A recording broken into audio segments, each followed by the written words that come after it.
speaking of other quarterbacks and who a lot of folks feel that is the number one quarterback in the NFL right now, but he's been kind of silent, in my opinion, in the playoffs as of late, is Aaron Rodgers. And it seems that him and Greg Jennings just didn't get along, and now it's gotten to the point where Greg Jennings' coach has stepped in and be like, dude, really cool it. Yeah.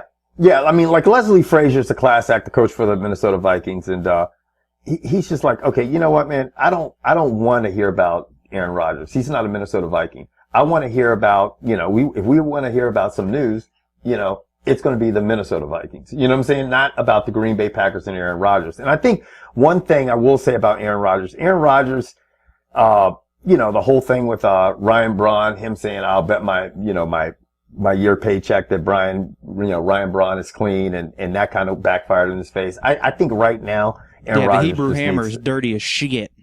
You said what? The Hebrew Hammer is dirty as shit.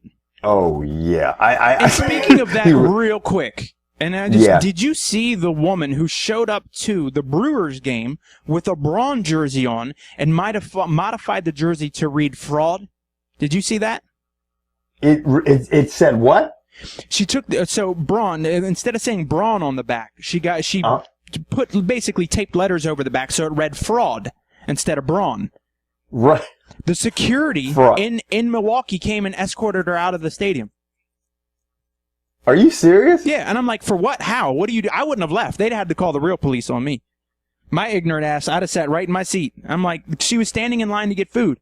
Before, as the game was getting ready to start, they came over to her and said, you have to leave. I would have fought the fuck out of that because, people can do what the fuck they want to. They're fans, they're paying for a fucking ticket, then they should be able to wear the fucking jersey. Exactly. It's not any profanity. It's not something that a kid is going to say. It's not a bad example. It's actually the truth.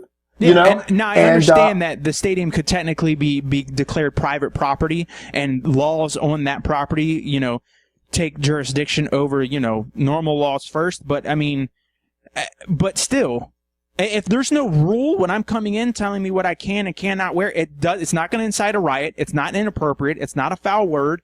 I mean, I didn't get it. Dude, if I was her, I'd sue him. Yeah, I would be fucking pissed. As much as I hate that. I hate when people sue over dumb shit. But to throw me out because I have fraud written on the back of my jersey? Well, my whole thing is that I'd be like, okay, I want to be reimbursed for what I spent. Oh, easily. I mean, supposedly they gave her an apology. I would tell them to eat my ass and send me some bread. Yeah, give me an apology with a check for ticketing on my time, come to the fucking game. Yeah, that's fucked up. But